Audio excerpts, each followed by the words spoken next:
భ్రువౌ భుగ్నే కించిద్ భ్రువౌ భుగ్నే కించిద్ భ్రువౌ భుగ్నే కించిద్ భువన భయ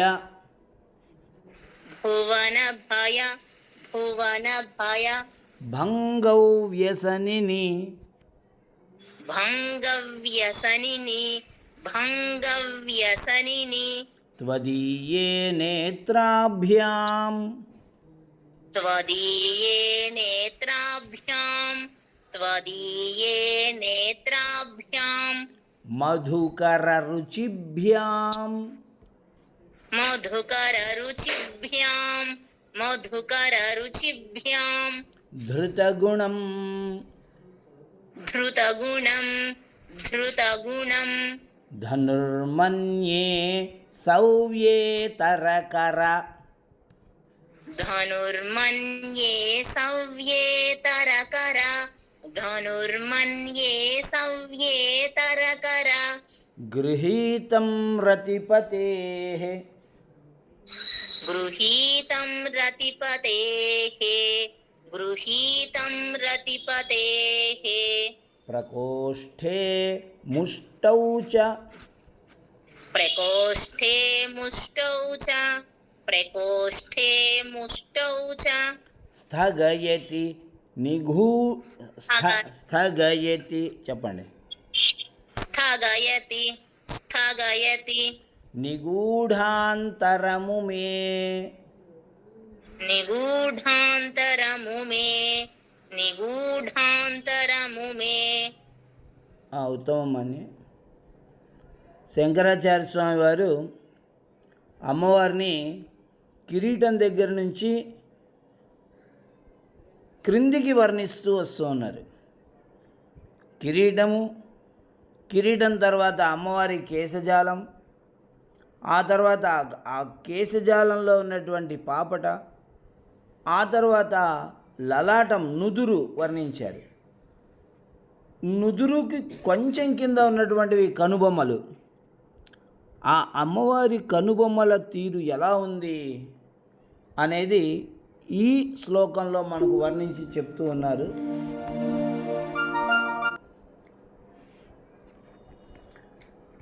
ఉమే ఓ ఉమాదేవి, ఓ పార్వతీదేవి,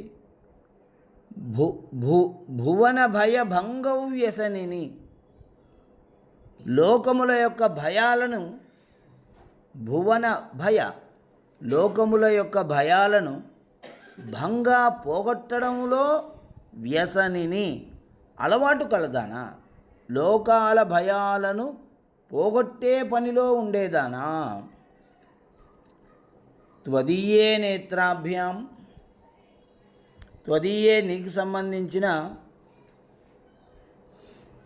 కించిత్ భుగ్నే కొంచెం వంగి ఉన్న, భ్రువౌ కనుబొమ్మలను, మధుకర రుచిభ్యాం తుమ్మెదల వంటి రంగు కలిగి ఉన్నటువంటి, వర్ణం కలిగి ఉన్నటువంటి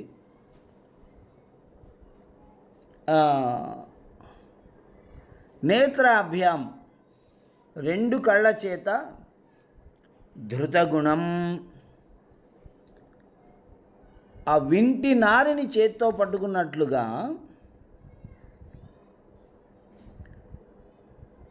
సవ్యేతర గృహీతం కుడి చేతికి వ్యతిరేకమైనటువంటి ఎడమ చేతితో పట్టుకొని ఉన్నట్లుగా, ప్రకోష్ఠే మణికట్టును, ముష్టౌచ పిడికిలిని, స్థగయతి కప్పుతూ ఉన్నటువంటి ఆ భాగము, నిగూఢాంతరం కనిపించకుండా పోతున్నది. ధనుః విల్లుగా మన్యే భావిస్తున్నాను. అటువంటి ఈ ధనుస్సును నేను రతిపతేహే ధనుః మన్మధుని యొక్క విల్లుగా నేను భావిస్తున్నాను అని స్వామివారు చెప్తున్నారు. ఇక్కడ ఏమంటున్నారంటే, అమ్మా ఓ పార్వతీదేవి, నీకు లోకంలో ఉన్నటువంటి నీ భక్తుల యొక్క భయాలను పోగొట్టడమే నీ పని. భువన భయ భంగ వ్యసనిని అంటే అదే లోకంలో నీ భక్తులకు ఏవైనా భయాలు వస్తే ఆ భయాలను, బాధలను, సమస్యలను పోగొట్టడమే నీ పని. అటువంటి పని గల దానివి నువ్వైతే నీకున్నటువంటి కనుబొమ్మలు కొంచెం వంగి ఉంటాయి. అవి ఎందుకు వంగుతాయంటే నీ భక్తులకు ఏదైనా భయం వచ్చినప్పుడు దాన్ని నువ్వు పోగొట్టాలి కదా. అందుకని నీ భక్తులకు ఎవరైతే భయం కల్పించారో వాళ్ళపైన నీకు కోపం వస్తుంది. మనిషికి కోపం వచ్చినప్పుడు కనుబొమ్మలు ముడిపడతాయి అంటారు చూసారా, అదన్నమాట జరిగేది. కాబట్టి నీ భక్తుల భయాలను పోగొట్టే సమయంలో భ్రువౌ భుగ్నే కించిత్, నీ 2 కనుబొమ్మలు కొంచెము వంగుతూ ఉన్నాయి. కనుబొమ్మలు 2 ఉండటమే కొంచెం వంకరగా ఉంటాయి. అవి అమ్మవారు కోపంతో ఇలా ముడివేసినప్పుడు మరికొంచెం వంగి ఉంటాయి. ఆ కింద ఉన్నటువంటి కళ్ళు ఉన్నాయి చూసారా, అమ్మవారి 2 కళ్ళు, అవి కొంచెం నీలంగా, అదే తుమ్మెదల రంగు, తుమ్మెద తేనెటీగ ఏ రంగులో ఉంటుందో ఆ రంగులో ఉన్నాయి అమ్మవారి కళ్ళు. కాబట్టి ఆ 2 కళ్ళ వరుస ఏదైతే ఉందో, 2 కళ్ళ వరుస, ఆ కళ్ళ వరుస అలా ఆ వింటికి కట్టినటువంటి నారిలాగా ఉంది, దారం. ధనస్సు అంటే దానికి ఒక తాడు ఉంటుంది కదా, అల్లే తాడు, దాన్ని పట్టుకొని కదా బాణం వేసేది. మధుకర రుచిభ్యాం, తేనెటీగల వంటి రంగు కలిగినటువంటి నేత్రాభ్యాం, కళ్ళతో, ధృతగుణం, వింటి నారిని లాగి పట్టుకున్నట్లుగా ఉంది. ఇప్పుడు కొంచెం మనం కూడా ఊహించుకుంటూ ఉండాలి.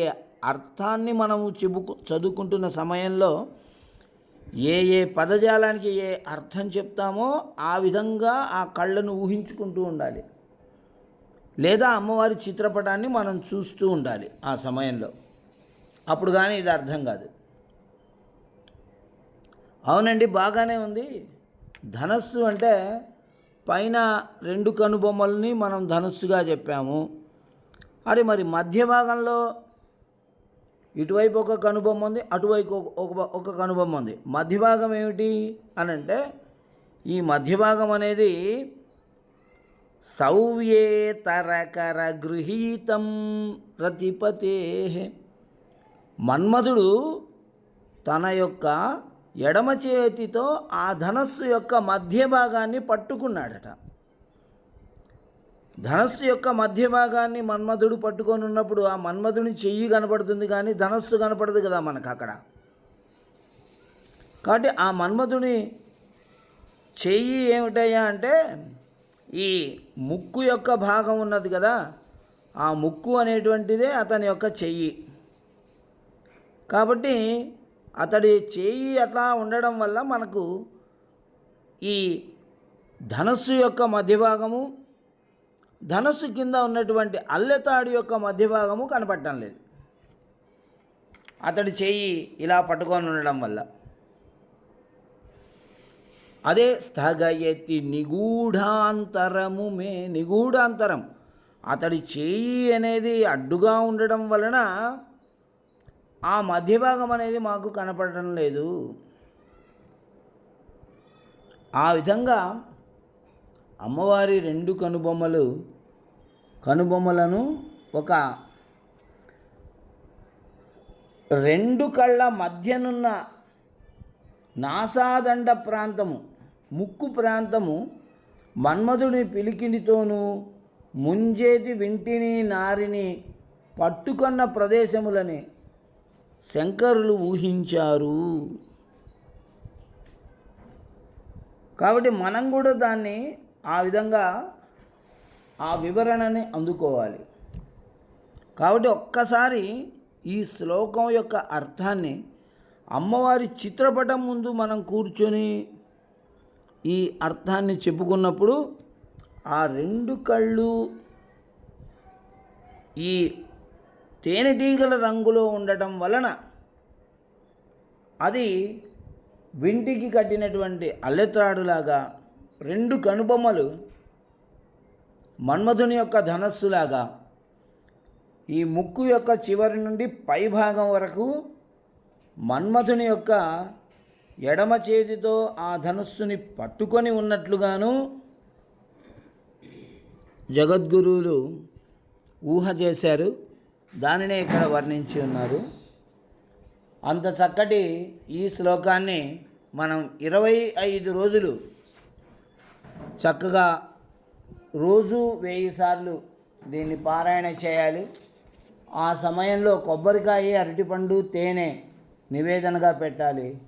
అలా మనం నివేదన చేసి ఈ శ్లోకాన్ని మనం పారాయణ చేయడం ద్వారా అందరూ మనకి వశమవుతారు, దేవతలు కూడా మన వశమవుతారు అని చెప్తూ ఉన్నారు. అంటే దేవతలు అందరూ కూడా అరే వీడు చక్కగా ఈ సౌందర్యలహరి శ్లోకాన్ని చెప్పి అమ్మవారిని ఆరాధన చేస్తూ ఉన్నాడు కాబట్టి వీడు మనవాడు అని దేవతలందరూ భావిస్తారు. వారు మనకు అనుకూలమైనటువంటి అనుగ్రహాలను చేస్తారు అని అర్థం. మన వశమవుతారు అని అంటే మనకు కావలసినటువంటి అనుగ్రహాన్ని దేవతలందరూ కూడా చేయగలరు అని అర్థం. అటువంటి శ్లోకరత్నం ఇది.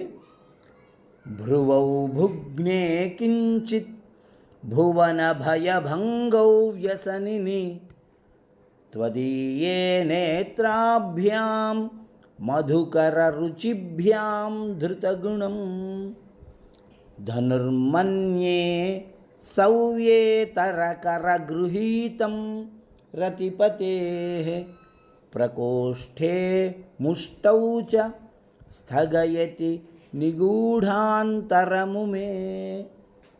శ్రీమాత్రే నమః.